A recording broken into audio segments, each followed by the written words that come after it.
Hey everybody, it's Jason Blaha here, and it is time for part 3 of the Monday Q&A, so let's get to the first question. Dietary cholesterol intake for people who exercise, is the 300 milligram limit raised for athletes? Tricky question. I usually tell people with the saturated fat to keep it at those recommendations that are given for untrained people. And for cholesterol, probably the same. Now, we could argue about this all day long as to which one is right or wrong.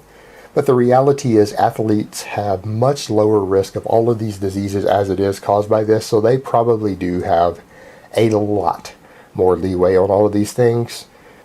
But the question becomes, if you don't need to and it's not the type of diet that you just love and feel that you have to have, if you don't personally feel the need to eat a really high cholesterol diet for your own personal well-being and enjoyment, then I wouldn't just go randomly start adding cholesterol in just because you feel like potential risks from all of it are massively mitigated by your athletic lifestyle, which they are. They are. And I will tell a lot of people that activity and training can get around certain aspects of a bad diet in terms of health risk. We know that it can.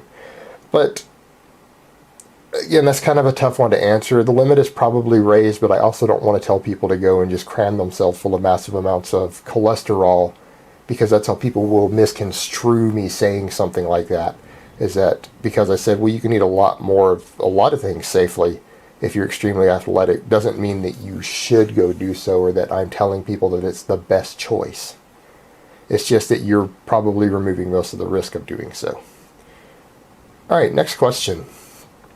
Elliot Hulse argues that front squats are superior to back squats for overall muscle development, particularly your core and athletic performance. Hypothetically speaking, if an athlete could only choose one of these exercises, which one would you recommend and why? I haven't heard Elliot say this, so I can't stand here and argue with him directly. I will say that for overall development, there's no way in hell that a front squat is going to equal the back squat. For core development in certain parts of the back, it is superior. I don't like novices doing it because novices don't have a strong enough core or thoracic erectors or upper back to actually perform a front squat correctly with a heavy enough weight to really see development. So I have them avoid it completely. But once someone can squat over 400 pounds, I think the front squat's a good addition. Now, if they could only pick one or the other, and I hate these categories, it's like, you're going to take a serious athlete, and what are you going to do? Hold his family hostage, and if he does the other lift ever, you're going to shoot his mom and his wife in the head? I mean, it's a silly ass question. But if in that situation to where you're going to shoot his mother in the head, depends on how much he loves his mother. If he's a dedicated athlete, he'll let her take the bullet, and he'll go ahead and do both, which is what he should probably be doing. If he is a truly serious competitive athlete competing at the ultra elite level, he probably should be using both. So, sorry, Mom, too bad. But if he has a change of heart there and decides that his mother is more important than him being the best in the world, then go with the back squat. You're going to get more overall development from it in general. That's my opinion on it. But ideally, I would like to see a lot of serious athletes in a variety of sports actually doing both. So in that case, sorry Mom, you're going to have to eat the bullet since you're being held hostage and the athlete's being told he can only do one or the other, and you got to think of his career, Mom. After listening to other YouTubers, both amateur and pro natty, caloric surplus bulking seems to be possible before or after a deficit calorie cut day. I have no idea what the hell you're saying there, but I know what you're saying on the next part.